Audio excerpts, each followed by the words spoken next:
Nah, yang paling penting juga nantinya dengan pembelajaran televisi ini adalah bagaimana pembelajaran dan asesmennya nanti ya dapat sinkron, itu yang sudah cukup kita detailkan juga di dalam panduan pembelajaran dan asesmennya.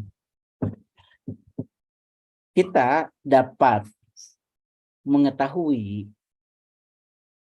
kemampuan awal anak dan selanjutnya kita dapat melakukan pembelajaran terdiferensiasi kalau kita sudah mengidentifikasi kemampuan atau kebutuhan belajar peserta didik kita. Maka kenapa saat ini kita dorong, terutama di kelas-kelas di awal-awal pembelajaran, dilakukanlah asesmen awal.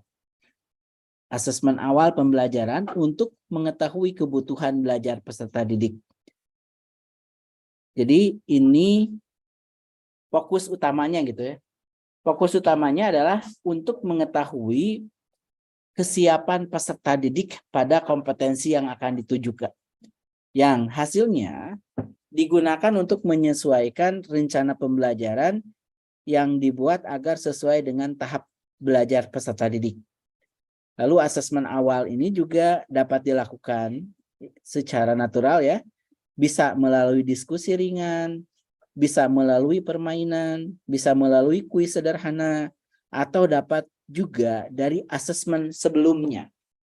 Sebagai contoh ya, pada saat masuk kelas anak kelas 1 SD gitu ya, anak-anak kan belum bisa dia membaca mayoritas.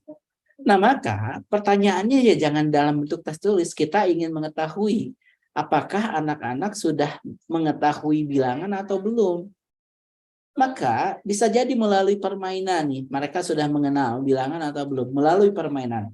Misalkan, ayo anak-anak kalian coba loncat ke depan 5 kali. Nah, dilihat sama kita, diamati oleh kita, anak-anak nih, kalau rata-rata anaknya benar loncat 5 kali, berarti rata-rata anak sudah mengetahui nih, mulai mengetahui bilangan. Tapi kalau setelah dicek, ayo loncat 5 kali ke depan, loncat, ternyata mayoritas anak belum tepat atau keliru, bisa jadi identifikasi kita bahwa anak-anak belum bisa mengetahui terkait bilangan.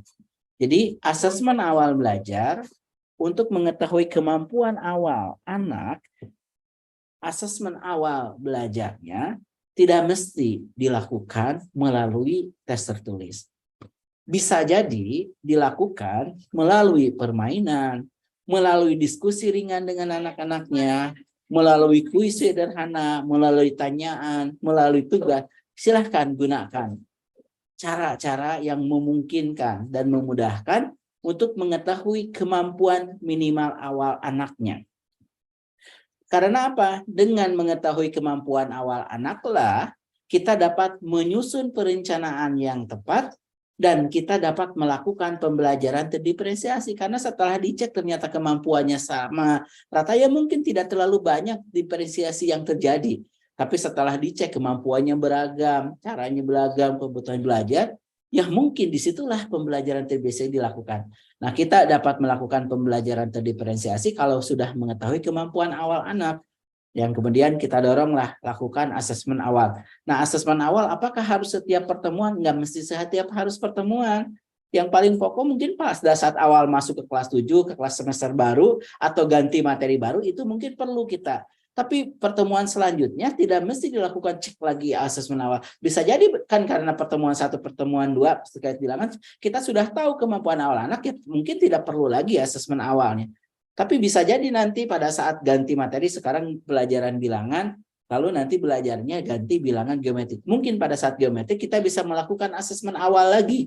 Karena apa? Karena kita ingin mengetahui kemampuan minimal anaknya terhadap geometri.